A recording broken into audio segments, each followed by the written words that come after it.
মেয়ের পার্সোনাল কোনো খরচ লাগবে এটা বাবা দিতে হবে। মেয়েকে যখন বিবাহ দেওয়া হবে তখন এই মেয়ের সমস্ত খরচ আদির বার নিবে তার স্বামী। স্বামীর পরবর্তীতে তাই মহিলার সমস্ত দায়ভার নিবে তার সন্তান। সন্তান যদি না থাকে তার সমস্ত দায়ভার তার সমাজের মানুষরা গ্রহণ করবে অথবা রাষ্ট্রীয়ভাবে গ্রহণ করবে।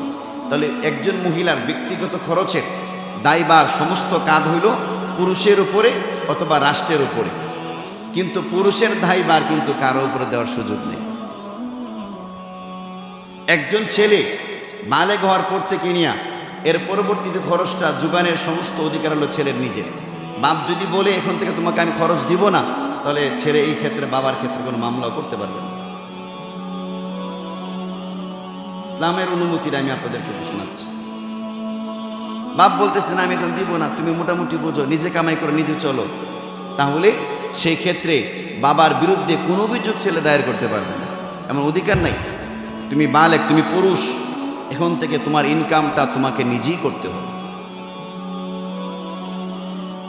এরপরে ছেলে যখন বড় হইল, বিয়ে শাদী করলো, তখন বিবির সমস্ত খরচগুলো ছেলের কাঁধে আবার অটোমেটিক্যালি চলে আসলো। স্বামী সে এখন সন্তান হলো, সন্তানের দায়ভার এখন বাবার কাঁধে চলে আসলো। তাহলে এবং তার পার্সোনাল খরচও তার নিজেটা নিজে ব্যবস্থা করতে হবে, বিবির খরচও তার নিজেটা নিজে ব্যবস্থা করতে হবে, সন্তানের খরচটাও তার নিজেরই ব্যবস্থা করতে হবে। সুতরাং তার খালি যায় কিন্তু আয়ে না, মেয়ের যায় না কিন্তু মেয়ের আয় বেশি। কথা বলেন, বাবার সম্পত্তি থেকে মেয়ে যদি 1 ভাগ পায়, স্বামীর সম্পত্তি থেকে মহিলা পাবে 8 ভাগের 1 ভাগ, সন্তানের সম্পত্তি থেকে মহিলা পাবে 6 ভাগের 1 ভাগ। তাহলে মহিলা তো খালি আসতেছে, খরচ তো হচ্ছে না।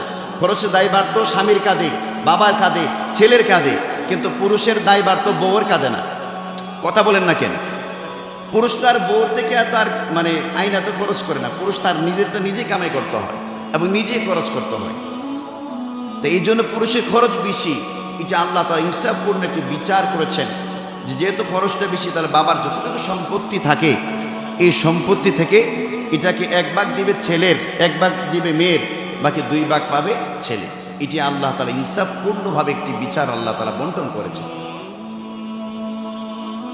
মুহতারাম হাজিরিন, এবার বাপ যদি এই কথা বলে, মেয়েরে ভালো জায়গাতে লাখ লাখ টাকা খরচ করে বিয়ে শাদী দিয়ে দিছে, বাপ এবার মেয়েরে বলতেছে যে তোমার তো আর কোনো কিছুর অভাব নাই, এই সম্পত্তি যা আছে এটা এখন মনে করো তোমার বাইরে আমি দিয়া দেই, তোমার আর দেওয়ার কোনো দরকার নাই।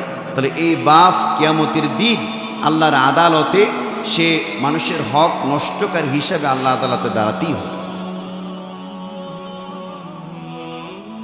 এখন কিছু মানুষ এমন আছে চালাকি করে, মনে করেন সস্তা দামি জমিটা দিয়ে দেয় মেয়েরে, আর দামি জমিটা রাখে ছেলের বেলা। এমনটা করলেও মেয়ের হক নষ্টকারী হিসাবে এই বাবা আল্লাহ আদালতে দাঁড়াতেই তাকে হবে, কোনো ছাড় নাই, এই জায়গাতে কোনো আপোষ নেই। বলতে পারেন তাহলে কি কি দিতে হবে? উদাহরণস্বরূপ ধরেন, উদাহরণস্বরূপ একটা কথা বলছি। একজন লোক মারা গেছে, তার ছেলেও আছে তার মেয়েও আছে, 1 বস্তা চাউল খালি রাখছে। 1 বস্তা চাউলটাকে সমপরিমাণ বন্টন করে মেয়ের মাঝও দিতে হবে, ছেলের মাঝও দিতে হবে। 1 কেজি লবণ রাখা গেছে, 1 কেজি লবণের মধ্যেও ছেলের হকটা সম্পূর্ণভাবে বুঝিয়ে দিতে হবে, মেয়ের হকটা সম্পূর্ণভাবে বুঝিয়ে দিতে হবে। এটাই হলো ইনসাফ, এটাই ইসলাম তাদেরকে এমন নির্দেশনা দিয়েছে। তাহলে আমি আপনাদেরকে যে কথাগুলো বললাম, আমার কথার আলোকে কথাগুলো ব্রেনই রাখা আপনি সমাজের অনেক লোকের ঘরে ঘরে খুঁজে দেখবেন, সেই জায়গাতে প্রত্যেকটা মেয়েকে তার বাবার বাড়ি থেকে ঠকানো হয়েছে। আওয়াজ বললেন না, কথা বলেন। আলহামদুলিল্লাহ, মসজিদে বসে কথাগুলো বলতেছি। আমার বাবার সহায় সম্পত্তি যাই আমার বাবা রেখে গেছে, সহায় সম্পত্তি সম্পূর্ণ ইনসাফ ভিত্তিকভাবে আমি আমার 5 বোন এবং 3 ভাইয়ের মাঝে সমপরিমাণভাবে ইনশাআল্লাহ বন্টন করেছি।